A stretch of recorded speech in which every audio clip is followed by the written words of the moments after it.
안녕하십니까, 고성국입니다. 그 의원님 저 운동 좋아하시나 봐요? 운동이요? 네. 아, 운동을 보는 걸 좋아하나요? 제가 직접 하시기도 하고.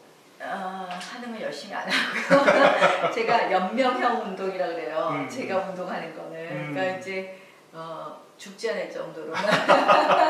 이번에 그 집권당 그 의원이 그 스켈레톤 구경 갔다가 좀 논란이 되는 바람에 그런데 뭐 그게 같은 경기였죠? 예. 예, 그래서 같은 저도 경기에 정강판으로 보고 박영선님이 왔구나. 근데 옆에 다른 관중이 저는 사실 서서 보는 거였거든요. 아, 입석에서? 네, 제일 나쁜 자리죠. 뭐 자리도 없고 그래서 막 정말 비집고 가서 우리 아이 좀 앞에다 세웠거든요. 근데 또 알아보시는 분들은 사진을 막 찍자 그러더라고요. 그래서 사진 찍어드리고 했는데 어느 틈에 연합뉴스 기자가 제가 있는 걸 알고 그걸 기사를 올렸더라고요. 네. 그래서 이제 저도 공개가 된 거죠. 그렇구나. 사실상. 예. 근데 보통 정치인들이 뭐 스포츠 뭐 구경을 가거나 뭘 하거나 사진 찍으러 간다고 그러잖아요. 네? 아니 선수 사진이 아니라 자기 사진 찍으러. 아까 이제 우리가 뭐 보통 행사 가면 그런 거 아니냐라는 비난을 많이 받고 사실은 또 저도 뭐 그런 목적으로 가는 적도 있지만 또 어떨 때는 너무 또 본심이 왜곡되고 그걸 또 공격받을 때가 있어요. 그래서 사실은 그냥 이제 저는 스포츠는 제 일이라고 생각해서 그래서 그냥 또 가족들하고 편하게 보는데 뭘 그걸 의전을 받겠습니까? 뭘 하겠습니까? 그래서 셔틀 타고 뭐 그래서 또 우리 아이가 장애인이라서 그래도 뭐 자원봉사자들이 교통약자 서비스를 이용하라고 아버님도 모시고 왔거든요. 네, 그래서 연세 많으시니까 그래서 그 일부 구간 굉장히 한참 걸어 올라가야 돼요. 근데 그 저기 보도된 거 보니까 교통약자 이용 과정에서 보안이 너무 허술하다 그런 맞아요. 지적을 하셨거든요. 그러니까 제가 뭐 외국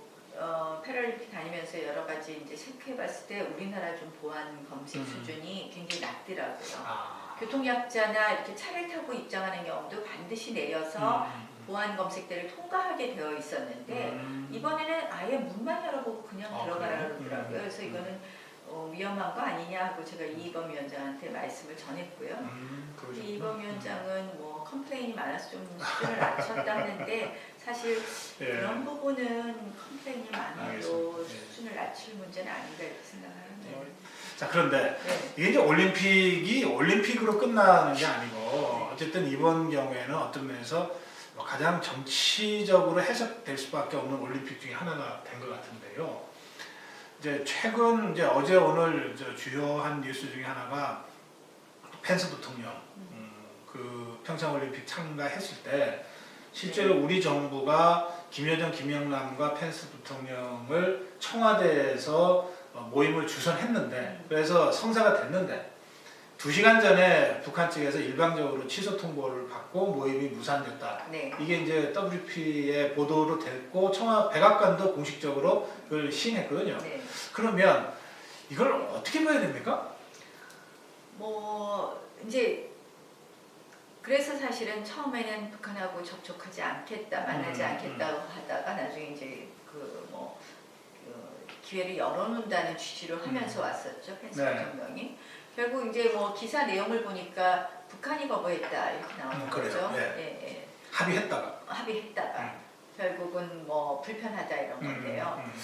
북한이 미국과의 만남을 거부했다. 이거는 사실은 지금 북한의 저는 통남 북미 정책 남한과 손잡고 미국을 따돌린다. 보여주는 거라고 생각을 하고요. 북한으로서는 그 전략이 상당히 성공했기 때문에 굳이 미국하고 지금 만날 필요 있느냐 이렇게 보는 거 아닌가 하는 생각도 들어요. 이건 이제 북한의 계산된 전략이다. 근데 득실은 어떨까요? 이게 그럼 북한한테 득점이 될까요? 아니면 오히려 자기 딴에는 전략적 선택을 한 거지만 결과적으로 보면 이게 큰 실점이 될 수도 있잖아요. 저는 상당히 지금 북한 전략으로 우리가 말려들고 있다. 전체적으로. 그건 왜 그러냐. 문재인 정부가 북한의 전략대로 움직여주고 있기 때문이라는 생각이거든요. 결국 북한으로서는 지금 아쉬운 게 없지 않느냐. 결국 대한민국 속에서의 남남 갈등도 만들기도 했고 또 문재인 정부가 적극적으로 대북 제재 부분을 흔들어주는 부분에 협조해줬고, 그래서 사실은 또 이제 정상회담 부분에 대해서 여권 성숙이라는 단서를 달기는 했지만, 그것도 사실은 북한에게는 아주 낮은 단계의 어떤 제스처적인 여건만 만들고, 미국에게는 감내하기 어려운 여건을 통보했을 때, 그런 조건을 통보했을 때 할 것 같은 가능성이 높아 보이고, 이런 여러 가지를 보면 결국은 북한은 지금 의도대로 잘 가고 있다, 이렇게 판단하는 거 아닌가 이런 생각을 해요. 그러면 이건 문재인 정부의 의도대로는 제대로 가고 있다고 봅니까? 사실상 그런 의도 아닌가 하는 생각이 드는 거죠. 북한의 의도와 문재인 정부의 의도가 잘 맞아 들어가고 있다. 상당히 접근하고 있다. 그러니까 왜냐하면 이제 문재인 정부는 어쨌든 핵 폐기라는 뭐 얘기를 하기는 하지만 결국 그거보다는 교류와 대화를 먼저 앞세우고 있지 않습니까? 그래서 어떻게 보면 문재인 정부와 북한 당국이 어느 정도 이해가 맞았다. 그러면 미국의 의도는 제대로 지금 안 맞아 들어가고 있다는 뜻도 되네요? 그렇죠. 그래서 이제 한미 간이 통상으로까지 나타나는 그런. 그러니까 미국이 지금 불편할 수밖에 없겠다, 마음이, 그죠? 만약에 의원님 분석대로라면. 네, 저는 그렇게 봅니다. 그리고 이제 통상 문제는 사실은 미국이 트럼프 대통령 들어서면서 과연 통상 압박의 목표 국가가 어디일까, 여기에 대한 논란이 많았어요. 네. 중국을 목표로 하느냐, 일본을 목표로 하느냐, 한국을 목표로 하느냐. 근데 그때 제가 이제 트럼프 대통령 당선 직후에 이제 워싱턴을 방문했었는데, 다시 워싱턴의 일종 통상 전문가들의 예측은 이거는 한국이 제1타겟이다. 그랬어요? 그때부터도. 그래서 사실은 우리가 굉장히 만반의 준비를 했어야 되는데 오히려 전혀 그 부분에 대한 준비와 대비가 없었고 오히려 역행하는 쪽으로 나간 것 아닌가 이렇게 생각합니다. 그때가 문재인 정부 들어섰습니까? 아니죠. 그 그때는 전이죠. 이제 우리가 탄핵 국면에 들어가기 직전이었는데요. 촛불 집회가 있고 그런데 트럼프 대통령 당선된 직후에 결국 환율 조작국을 어디로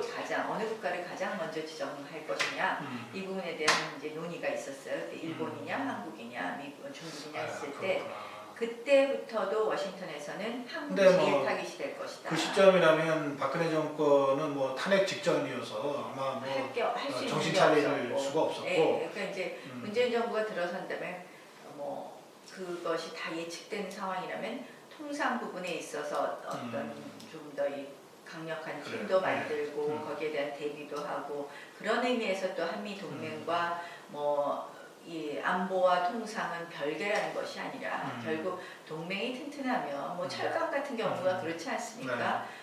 철강에 대해서 지금 우리한테 53% 관세를 부과할 수도 있는 그 안이 채택된다고 할 때 거기서 일본이 빠졌단 말이에요.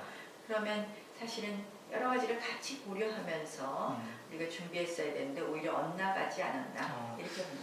우리 정부의 공식 입장은 안보는 안보고 통상은 통상이라거든요. 굉장히 위험하다고 생각해요. 사실은 우리가 사실은 이제 트럼프 대통령의 메시지가 일관된 게 너희가 안보는 우리랑 경제는 중국이랑 옛날에 우리 그런 말이 있었잖아요. 안보는 미국과 경제는 중국과 그랬는데 그러면 부담은 우리랑 같이 지고 부담은 너희들이 부담 질 건 안 지으면서 이득은 우리한테 취하고 그다음에 다른 경제적인 이득은 중국한테 주려고 이런 생각이 들었는데 그러니까 트럼프도 그렇고 미국 사회가 대체로 무임승차는 안 된다 이거 아니에요?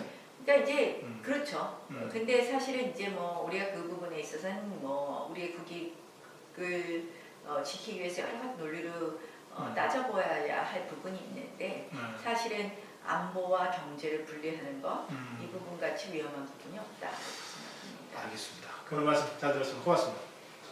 구독해 주세요. 같이 좋은 대한민국 화이팅!